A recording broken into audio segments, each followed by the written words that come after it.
Good morning, everyone. Thank you so much for joining us. I should say good morning, good afternoon, and good evening, depending on where you may be. Welcome back to summer camp. It's our last day together, but we're going to make the most of it and have a lot of fun today designing a education system from scratch for Mars or whatever planet we may inhabit in the foreseeable future. So just a reminder, we're on social. Thank you guys so much for all the posts that you've made so far.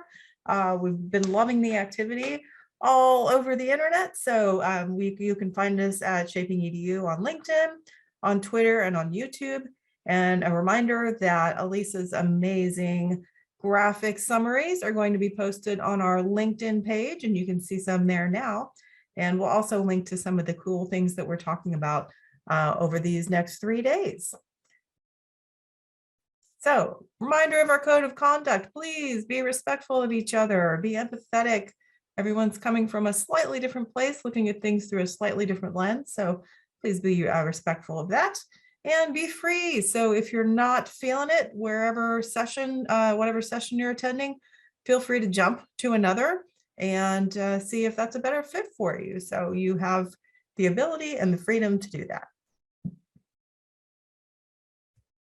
Most importantly, have fun. So what are we going to do today? So the last 2 days, we've been checking out what's going on in the EdTech universe.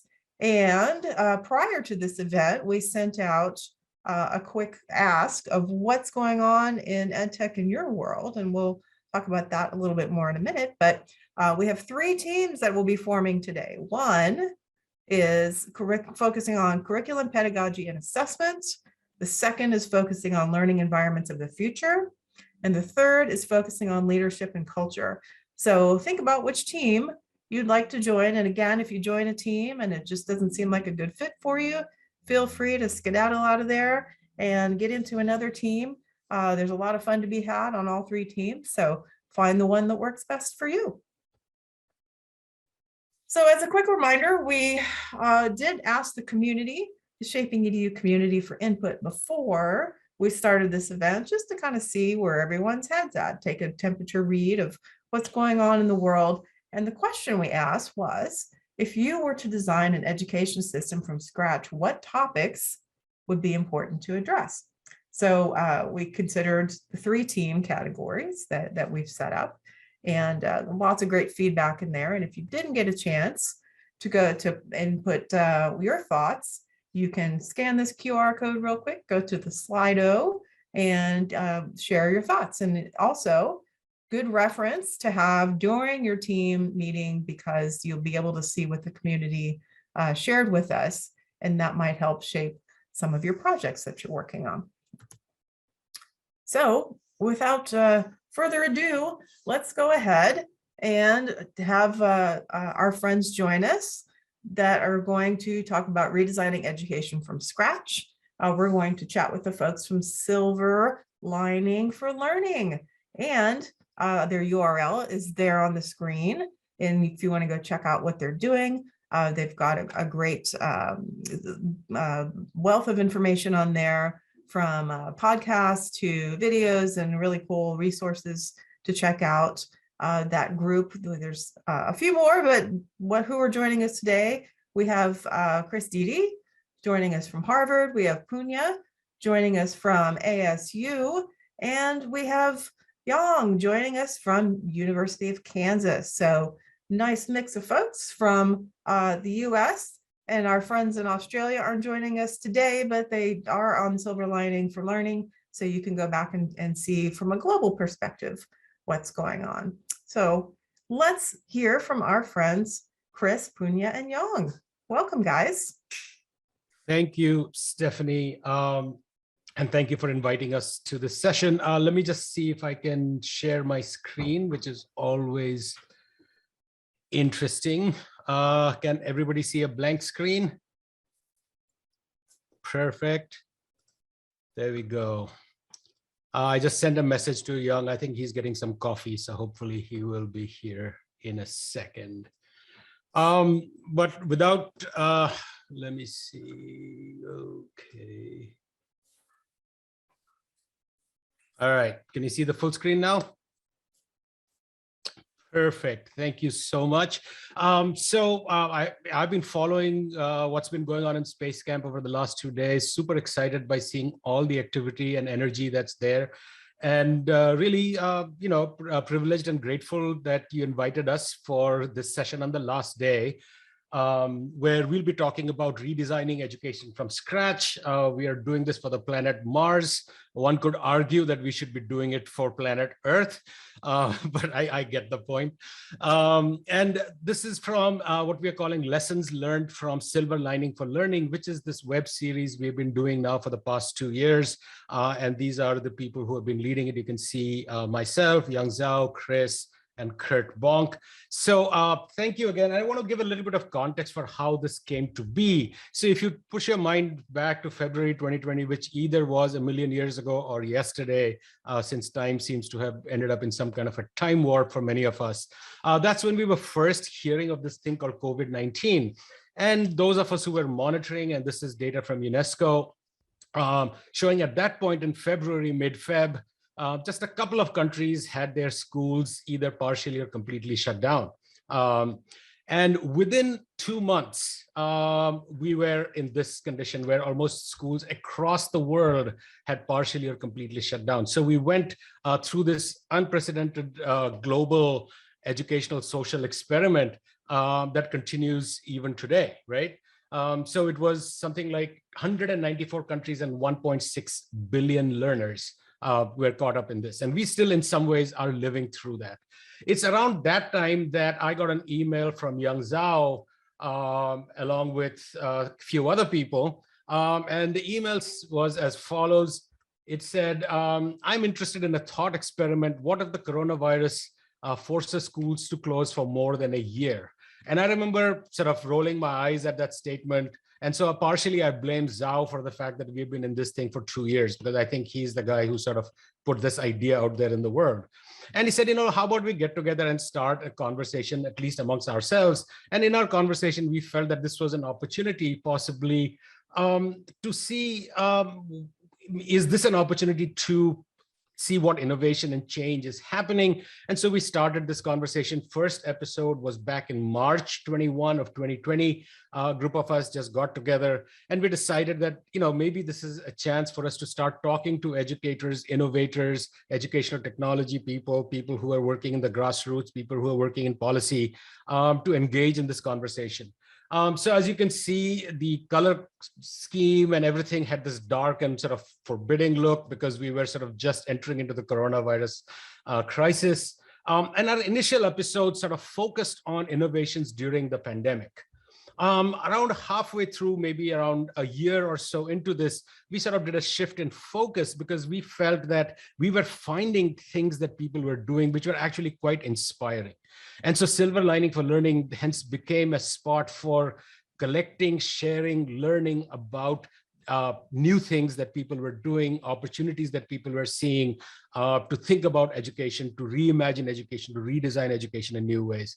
So we did sort of a rebranding. As you can see, we had a little more of a positive sort of silver lining, sort of a framing, and sort of redesigned our website to make it more accessible. So I really recommend those of you who are watching to just go to silverliningforlearning.org. Over the past 2 years, we have had 110 episodes with an array of blog posts and side conversations that have occurred with 150 guests, with over 30,000 views. This is streamed live on YouTube pretty much every Saturday around 5:30 Eastern, though depending on where our guests are, our times have changed sometimes because for some reason people seem to live in other parts of the world where time zones don't exactly match up. This is just a screenshot of all the different episodes that we have had, of the 100+ episodes that we have had. And if you can zoom in, which I know you can't, you'll see that we have an incredible variety of topics that we have covered, from student autonomy to issues of remote learning, novel learning organizations, curricula and programs, innovative ways of teaching, and I could go on and on and on. And that's honestly, for me, it's been, and I think I can speak for my co-hosts, Chris, Zhao, and Kurt as well, that this has been one of the most exciting sort of side projects. I call it a passion or a curiosity project for us to learn from amazing educators innovators from around the world. So the way we are going to structure this session today is each of us is going to pick up a few episodes that have really stood out to us, and describe why that is important, and hopefully through that get some lessons and frames for you to think about how you would design this new education system from scratch on the planet Mars. So first up, from Harvard, Chris. Welcome, Chris. It's on to you now, and I will mute myself and let you take it from here. Great. Well, thank you, Punya. And I want to thank all of you for inviting us to share ideas and giving us some time to do that. We just had graduation last month at Harvard and many other places, and I talked to my students about the fact that there's been a sea change because of the pandemic. The world is different now in a way that is unalterable, that can never go back. We used to live in Kansas, and now we live in Oz. And these sea changes don't happen very often. The First World War caused a sea change. The Second World War caused a sea change. Once or twice in your lifetime, perhaps, you see a sea change. And this is one of them. Not the pandemic. The pandemic started the sea change, but the pandemic's going to turn into an endemic and gradually just become part of the set of health risks that all of us face. The sea change is that the world became hybrid, and that everywhere people learned how to interact across distance. Whether they wanted to or not, they had to. So things that might have taken a couple decades took place within a couple years. And parts of the world that education was face-to-face and only for the privileged in the global South changed, because distance learning, remote learning, opened up the possibility of education for many people who'd been marginalized. And a lot of what we've done in Silver Lining for Learning is to celebrate the incredible kinds of innovations that people have made, particularly to aid marginalized students, and particularly to work with very low levels of resources. So in a way, your timing is great to reinvent the educational system, because there has been a sea change. The world is now hybrid. It is a time for reinvention and transformation, the best time that I have seen in my lifetime. And we want to throw some gasoline on the fire here in terms of what you're doing. Next slide. So the first episode that I want to celebrate is one of the very early episodes from Paul Kim at Stanford. Paul has been very active for decades in looking at marginalized students across the world and trying to find ways to get education to them. And he's been very creative about this. I remember that he was distributing jump ropes where students could jump rope for 15-20 minutes, but the turning handle on the jump rope charged a battery, and then they had some electricity that they could use to activate their digital device in areas that didn't have complete electricity. So he was very good at thinking, even before the pandemic, of how to reach these particularly marginalized students. In the episode, he talked about a couple things.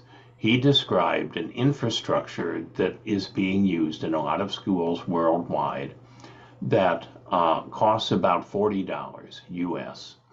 And that infrastructure allows the creation of a room inside of a school anywhere where the $40 buys something that's a server for the internet. It's a computer that can store a lot of educational programs. It's got a lot of interactivity built into it. It's got collecting data for research and so on for $40.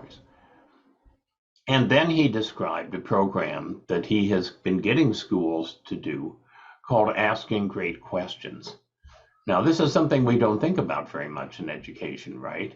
Teachers ask the questions and students are supposed to learn the answers. But his program teaches students how to ask great questions. There's 5 levels of questions. You learn how to ask a level 5 question instead of a level 1 question. He even developed an AI program that could respond to what level your question was, because he was literally getting millions of questions coming in.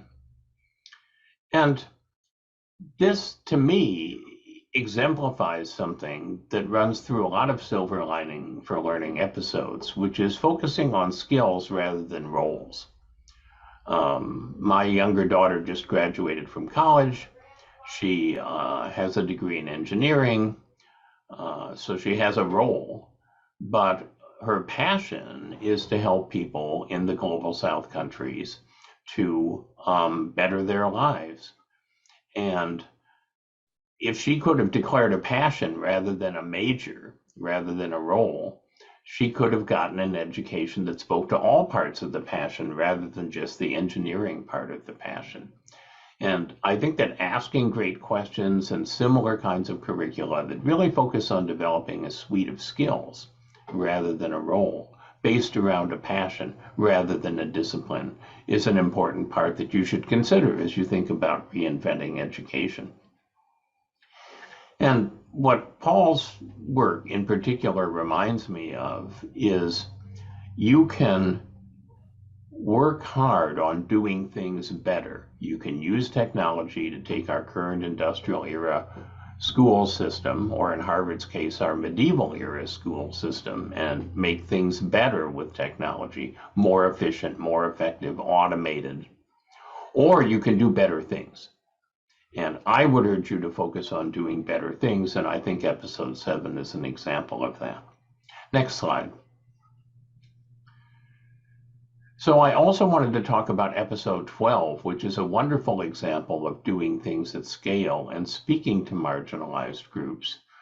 Our 2 guests had co-authored a book called Writers in the Secret Garden, and they had studied fan fiction. So they'd studied sites like the Harry Potter fan fiction site, where hundreds of thousands of kids, most of whom hate writing in school, don't want to be asked to write anything, get really excited in their informal, self-directed learning to write fan fiction stories related to the Harry Potter genre. And of course, there are many other fan fiction sites that celebrate different kinds of fiction than Harry Potter. And in fact, these are all an example of peer-based informal communities of learning, where out of their interests, typically not directly academic, students create a community of practice that's based on passion-driven learning. Now, the interesting thing that our guests talked about is how these sites, beyond being a way that kids can get involved in writing and learn about writing without being in a classroom and being assigned to write something, is that it's a way also of marginalized students feeling included. And one of our guests, Cecilia, at age 10, read the entire Lord of the Rings trilogy, which I can tell you is a massive undertaking in reading. And she loved it, but she got very frustrated because it's all about men. Women were pretty marginalized in Tolkien's writing. And so she started rewriting The Lord of the Rings into a version that was more gender balanced. And talking with her about that, and talking with her and Katie about the fan fiction and how people are bringing in their voices into fan fiction in a way that the author may not have included them, is important. They talked about the fact that Tim Burton, who has done a lot of movies that could be classified as weird in terms of the dominant culture, gets fan mail from people who say, this is the first time I've seen myself on the screen. I saw myself in The Nightmare Before Christmas, or I saw myself in the second Batman movie about the Penguin, and so on. And so it's a chance for inclusion in a really interesting way at scale based on kids' passions. Next slide. The third that I want to celebrate, actually Tokes Bakari, who you see on this, is a former student, and she has been a teaching fellow for me in the courses that I teach at Harvard. So she's a co-instructor, and we've written some things together. So she's a co-author. And she introduced me to a couple really wonderful people in Africa who were focusing on the education of women, which has been marginalized in many places across the world, and also using VR in Africa, which Judith Okonkwo is leading. And the idea that in these incredibly impoverished schools, one can do VR sends a really strong message. It says, just because you've been marginalized doesn't mean we don't care about you, doesn't mean we don't want you to have a world-class education, doesn't mean that you can't use advanced technologies. It's important to remember now that the dominant technologies in the world are mobile devices, and that those mobile devices today are more powerful than anybody's supercomputer was 15 years ago. So we have a lot of power at our fingertips now, and these episodes celebrate that power and celebrate in particular people who have thought of themselves as never having access to that kind of technology being aided by innovators like Tokes and Judith and Ketcha to achieve education using those kinds of technologies. So a lot of this is about enrichment. I don't believe that students should ever receive remediation, because when you have some students getting enrichment and other students getting remediation, you immediately have an achievement gap that you can never recover from. All students should receive enrichment all the time, but each student is going to need supports for parts of that enrichment based on the background that they bring to school and the natural talents that they have. And this gets beyond deficit models. The idea that you come into any situation and you say to students, in effect, you're broken, but we're going to fix you. Well, that's, absolutely the wrong way to think about it. The students in Africa demonstrated the incredible resilience and tenacity and motivation to succeed that marginalized groups often have. So these 3 episodes are really characteristic of a larger suite of episodes in Silver Lining for Learning that look at groups that have historically been marginalized, that look at large-scale ways, like Paul's work and the fan fiction work, of aiding those groups, that celebrate students' passions and that focus on enrichment rather than deficit models. And it's just great to listen to these episodes because the people doing them again and again say, I didn't know what to do when the pandemic happened. I was unprepared for it, but I focused on the students. I said, I'm going to do whatever it took to get those students what they need. And these then become wonderful examples of heroism. So those are the 3 that I picked, and I'm going to toss it to Jan to talk about what he picked. All right. Thank you, Chris. Thanks, Punya, and thanks everybody at ASU for running this space camp. I was just really bothered by why do you guys have to redesign schools on the Mars?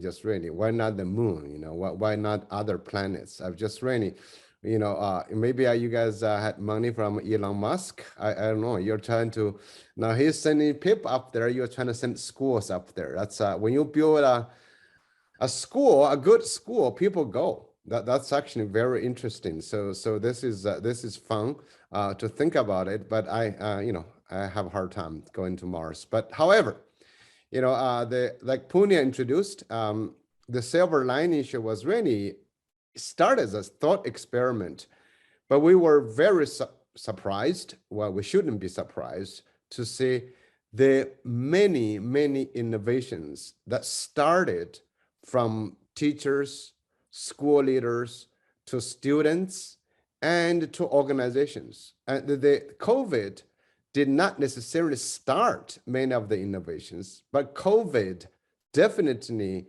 made these innovations more widely known and more globally understood.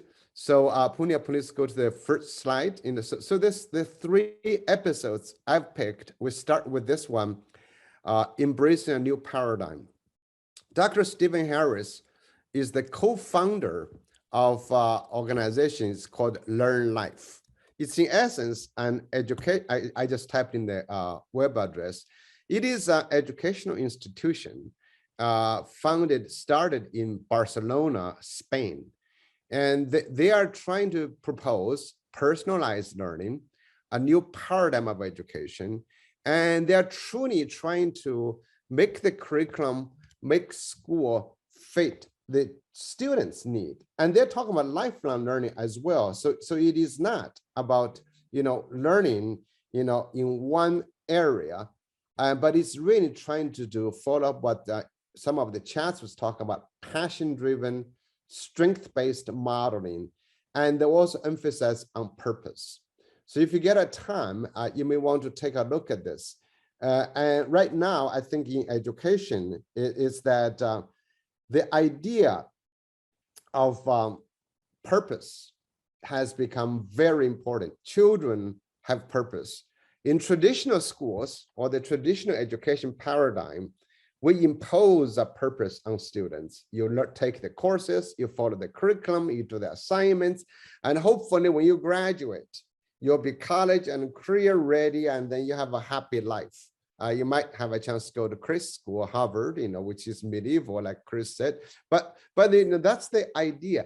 However, today, as we can see, I think COVID has created the condition for a lot more young children to take learning into their own hands.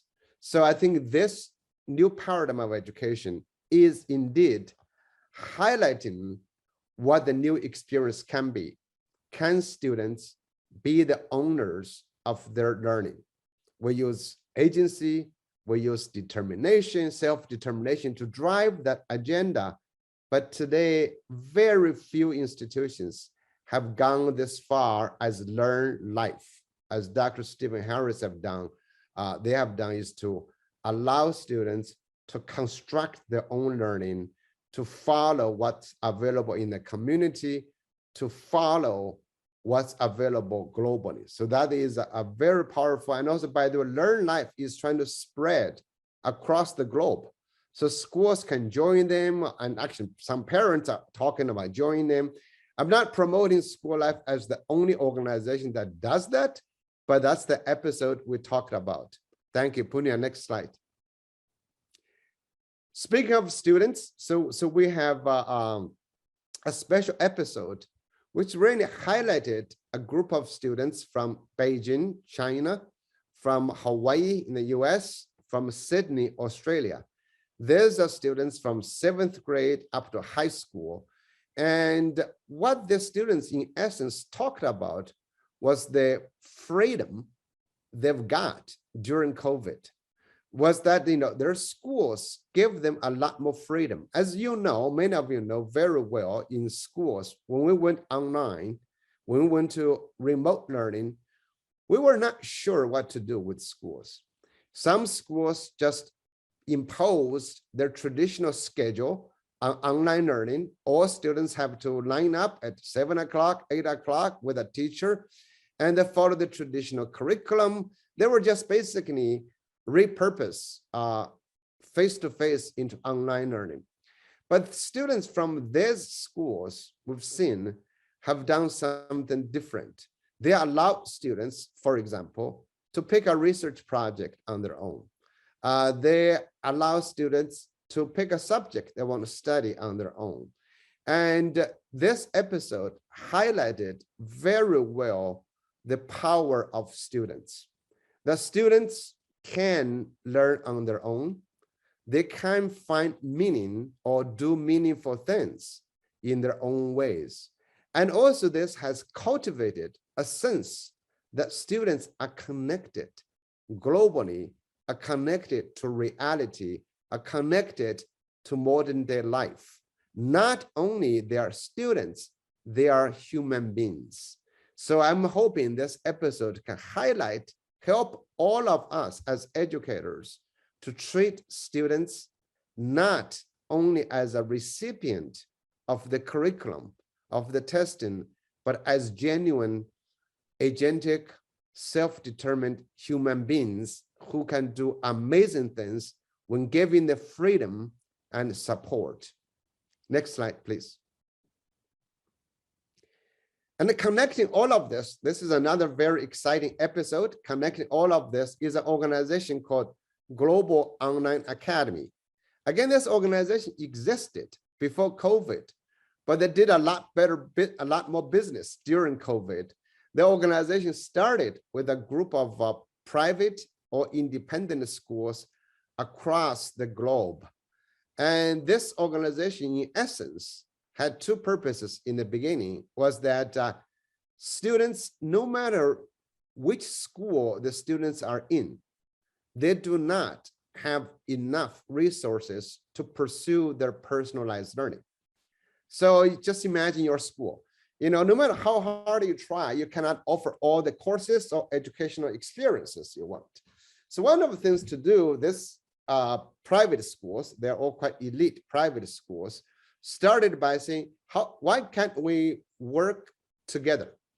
And then we would offer courses for students in your school and in other schools.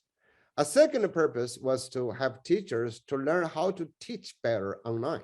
So they, every teacher, each school, they offer online, online teaching training, online professional development. So in essence, they created an organization that's to serve students across national borders, across school borders, as you may know, which can be very difficult because schools, in essence, wanted to have their own brand. You say, well, once we offer a course to others, are we kind of giving our privilege to others?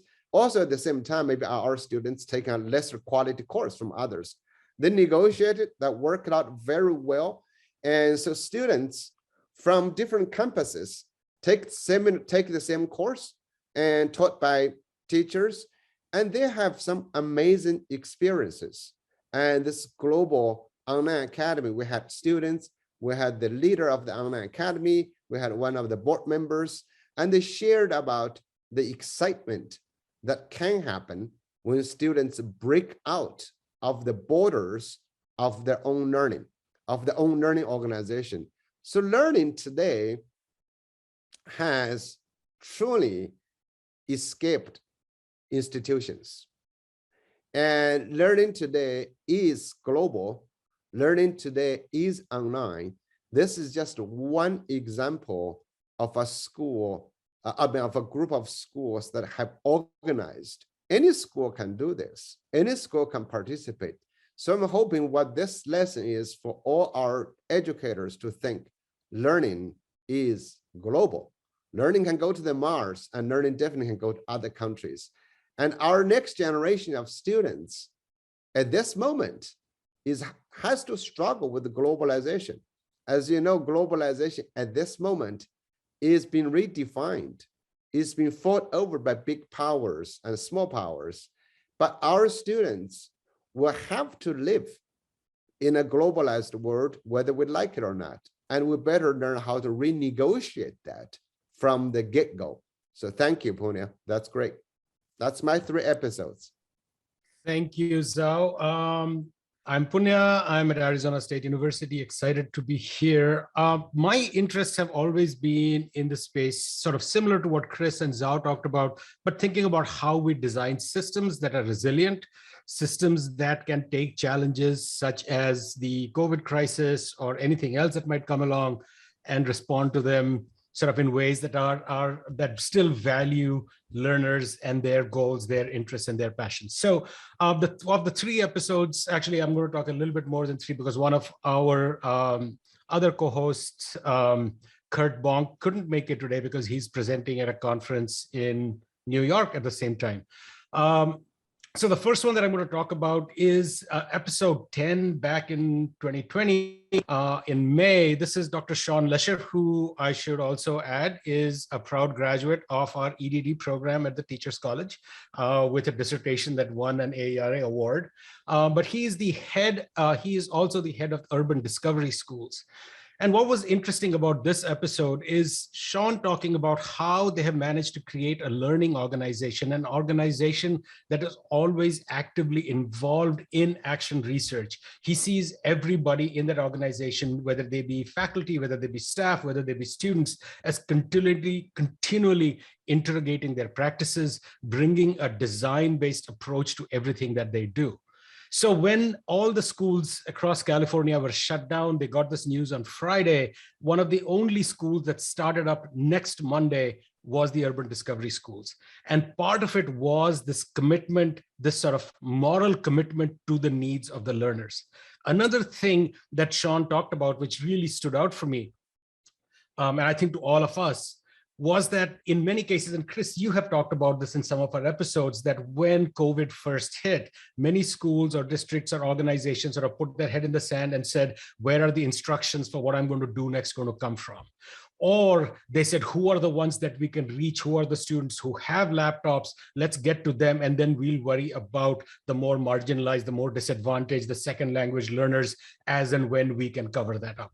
In the case of the Urban Discovery Schools, their goal was absolutely the opposite. They said, how do we reach the ones who are in danger of falling through the cracks? And it's only if we can reach them that the rest will automatically happen. And so the thing that stood out to me for this episode and a couple of others is our guests, the moral commitment that they showed to caring for every learner and understanding that every learner has different needs, different talents. You know, Zhao talks about this jagged profile that all of us bring in. If you think about the educational systems we have today, they're always targeting this mythical average student. And there is no average student. We differ along different dimensions, along many different scales. And so understanding that organizations can be created which have this resilience, this sort of action-oriented mindset, which is deeply driven by a sort of a moral fundamental, I think is very powerful. The second one that I want to talk about is sort of similar. This is, again, keeping to this theme of allowing learners to take charge. So this is Kiran Sethi. She runs the Riverside School in Ahmedabad in India. Akash Sethi runs an NGO which works with students in the transition from school to work. In India. Now, Kiran Sethi is not trained as an educator. She was trained as a designer. In fact, if you go look her up on YouTube, she acted in a few Bollywood films back in the day, just an inspiring, high energy person. And it was her child going to school and realizing that the teacher did not know this child for the rich person that they were, that prompted her to start the school. And again, this is a school that is driven very strongly through a deep commitment to the growth and development of each learner. So she brings this design mindset to the work that she does. And in fact, some of the projects that she has done have global impact. She has been to the Vatican with petitions from thousands and millions of children from across the world as they seek to think about solving design, challenges for actual authentic problems in the world around them. Akash, on the other hand, works at that transition, and especially if you think about in India, where there is a lots of dropouts and so on, how they can transition to the workforce. And he brings a very powerful sort of commitment to digital technologies, particularly, as Chris said, that it's the mobile phone and those technologies which are increasingly permeating every aspect of our lives, particularly in countries in the global south. And to see how these tools and technologies can be leveraged for growth and learning and preparing people for the world of work. So these were two examples, again, of thinking in a systemic way of how this can happen. The next set that I want to talk about was a series of 3 that we did last summer, all focused around the idea of creativity, play, self-directed learning. Pasi Solberg and Alexander Harper, Pasi's just got a recent book out about the value of play as a way of learning. And he makes an argument from a variety of different directions as to why play is the fundamental way in which we learn. This is in parallel to the episode with Peter Gray and Bria Bloom that's about self-directed learning and play.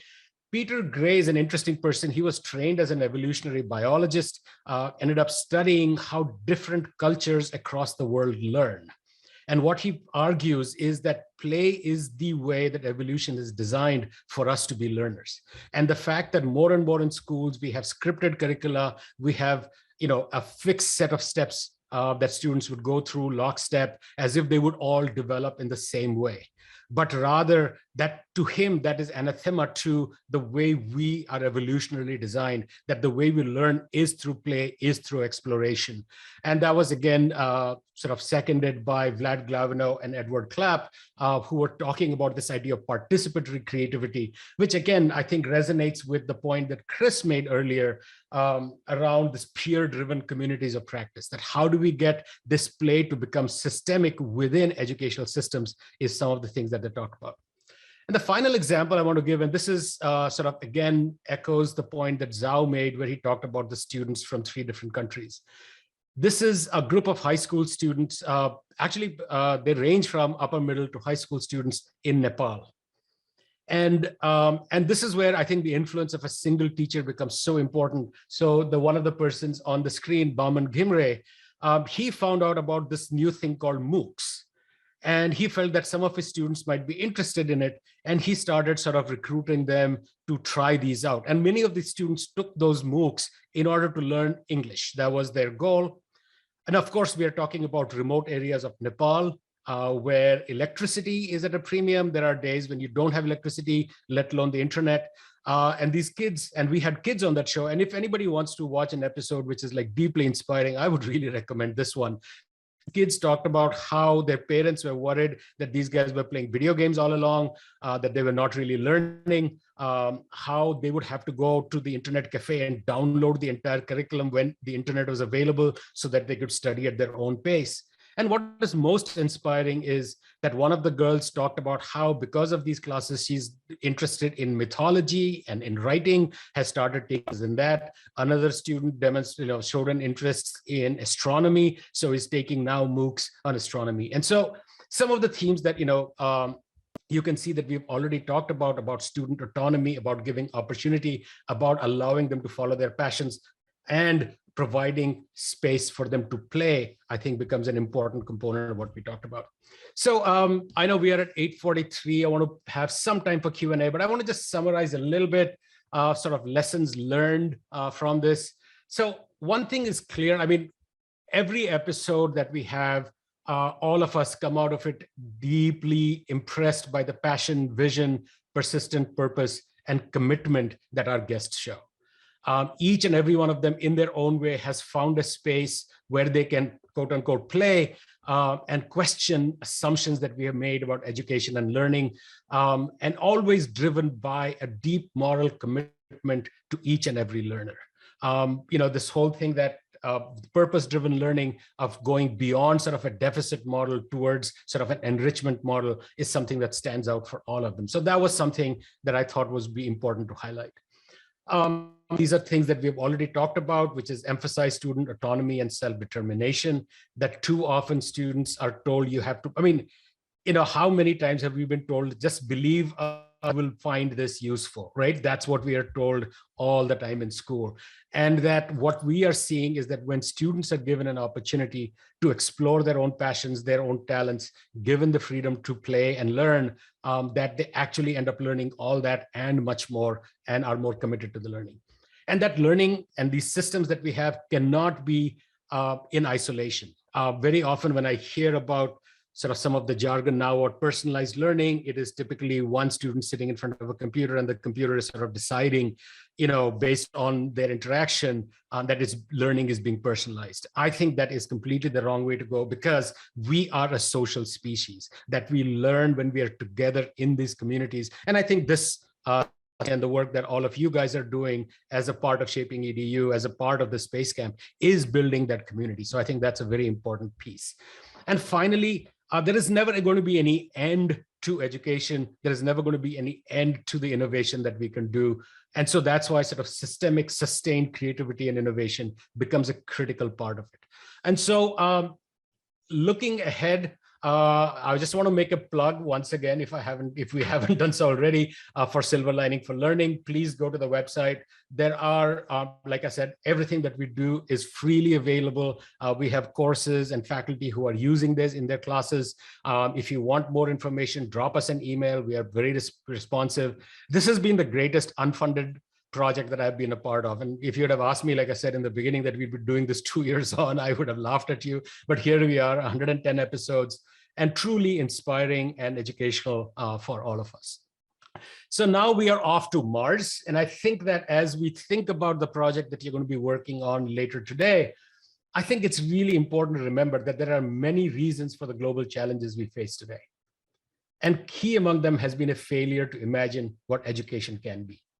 If you look at every challenge that we face, whether it's global warming, whether it's tribalism in our political space, whether it is resistance to vaccines and to science, all of it can be traced back to. So I think as educators, we have a lot of fingers pointing at us, including our own, that we need to recognize. So this is a failure at a systems level. It is not a failure at an individual level. So we need to start thinking of designing these systems, which are these large educational systems which are still receptive to individual needs, talents, potentials, and promises. So I think, as we think about Mars, this is, like building education from scratch. So the challenge is not to do a better job. I think Chris sort of said that in the beginning, at what we're already doing, that to do a fundamentally different job. So we need to set our target in a different place. But I think that we, whether we call them medieval or whatever we want to call them, they are not serving the purposes. They are not serving our learners. They are not serving the students who will be the future, who will create the future. And so all the best to the design teams, to infinity and beyond. I've been waiting to watch the latest Buzz Lightyear movie. So as a part of that, I've watched Toy Story 1, 2, and 3. I finished 3 last night and have 4 to go before I go watch the movie. So I had to include that in there. So all the best to all of you as you engage in this design activity, but more importantly, as you engage in this work going forward. And so subscribe, recommend guests, extend the conversation at Silver Lining. And I think we have a little bit of time to take a few questions. So Stephanie, if you could channel that, that would be wonderful. Thank you again. Chris, Zhao, are there any last comments that you'd like to make before we open up for Q&A? No, I'm happy to hear the questions. Me too. Excellent. Thank you, guys. If anyone would like to ask a question, you can raise your hand or pop something into the chat, and we'd be happy to address that. So while we're waiting for questions, what episodes do you guys have coming up that you're excited about? So we just did one on big data. Zhao, maybe you can speak to the next one because you organized that. Say that again. I was just saying that the next episode, maybe you can speak to that one that's coming up. Oh, okay. The next episode is we're talking about K-12 expansion into higher education. There are many new pedagogies emerging from K-12 schools like High Tech High. There's also Bridges, which is academy, which educates twice exceptional children, which those both are gifted and special ed. So, and they were not extremely happy with the current higher education, prepared teachers and school leaders. So they've built their own graduate school.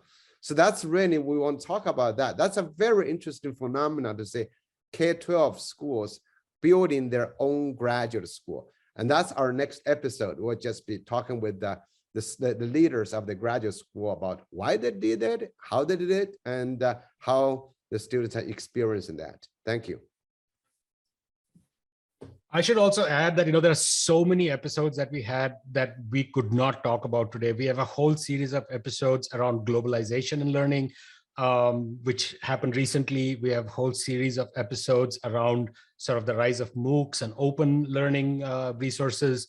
So there's just a wealth of stuff out there that you guys, everybody can access. Excellent. Thank you so much. And just one quick question before we let everyone take a break. What is one easy thing that we can do to incorporate lessons learned from Silver Lining for Learning into the work that we're doing to shape learning in the digital era?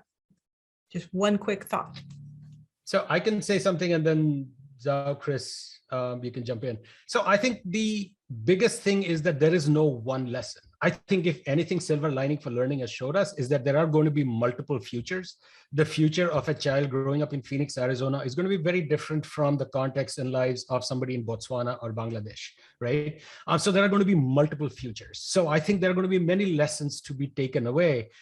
And many times they're not going to be direct transferences. And I have a big problem with this phrase best practices, right? We always hear, what are the best practices? Well, best practices mean in a particular context for a particular group of people, particular group of learners. I think what Silver Lining for Learning does is provide multiple models that you can look at and say, oh, how does this apply to my context? And you take that and you apply it to your own, rather than one lesson that you can say, oh, this is going to apply across the board. So I'm a little resistant or hesitant to say one answer. Chris, Zhao? Well, I think one thing that you could do would be for whatever team you have that's working together, it's a searchable database. Type in a keyword that's one of your passions, each of you. Take a quick look at the episode, maybe the first 10, 15 minutes, give you a feel for it, and then bring that set of ideas into the group discussion so that you're mining the database for things that might be helpful. Well, I think, additionally, I think there's one message seems to be clear, that individuals have strength and have deficit. The homogeneous curriculum schools have been operating with technically sometimes drives a lot of students into the deficit model instead of looking at the strength of individual students. I think that seems to be strong. That's generally recognized. And how far can school go? That varies a lot. But it's acknowledging that students can learn, and learning has become global, I think is the main message that all the episodes show. So one more question from the audience, and then we'll take our break. We have a great question about hardware and the cost associated with bringing education to a broader group of folks. So as we see an increase in the complexity, do you see the future of EdTech following similar curves in accessibility and pricing as previous tech? And do you think that's going to cause more inclusion or exclusion? Well, and let me actually jump in with a quick answer. I am actually now organizing an episode which actually Chris sent me the story from the Heikner report about the digital divide in Oakland, California. So, and in the beginning, they had overpromised 70% of kids, a lot of kids in Oakland did not really have the hardware, the connection. And then right now, after COVID, they have somehow resolved that. And that is, of course, in the US, a digital divide is a big deal. So we're going to talk a lot about how that can happen. And I cannot predict, whether technology is going to go expensive or less expensive, but I think it's a necessity. Like in the US, did the E-rate many 20 some years ago, we got connect. It is a way of living. It's necessity. It's not optional. I think what COVID has made that quite clear to many schools. You cannot simply say it's optional anymore, which has another point. I think, I hope all educators will not forget COVID, because at this time, under the pressure, the political pressure, a parental pressure to return to schools, we sometimes forget, oh God, we did remote learning. Remote learning was universally done by a lot of people, but now when we go back, we forget. And then we forget about it, forget about that. Then when another problem arises, oh, let's do remote learning again. as if we can switch off and on, we need to do more. We need to consider that. And this is quite important to consider, to say, we have to keep remote learning as a necessary part of nerd education. Excellent. Thank you so much, Young. And I think that it's important too, as we go back and look at the archives for this event, we had Pat Lamort from Zoom talk to us about the classroom of the future and what that could look like. So a lot of interesting discussion in there as well. And we look forward to your episode in which you're talking about technology. So with that in mind, we'll take a 5-minute break and come back at the top of the hour. At that time, from the lobby, you can join the team of your choice. And you guys will be each working on a different component of creating this education system for Mars. So thank you so much to Chris, Punya, and Young for joining us today. Enjoy your break, everyone, and we'll come back soon. Thank you. Thank you. Thank you.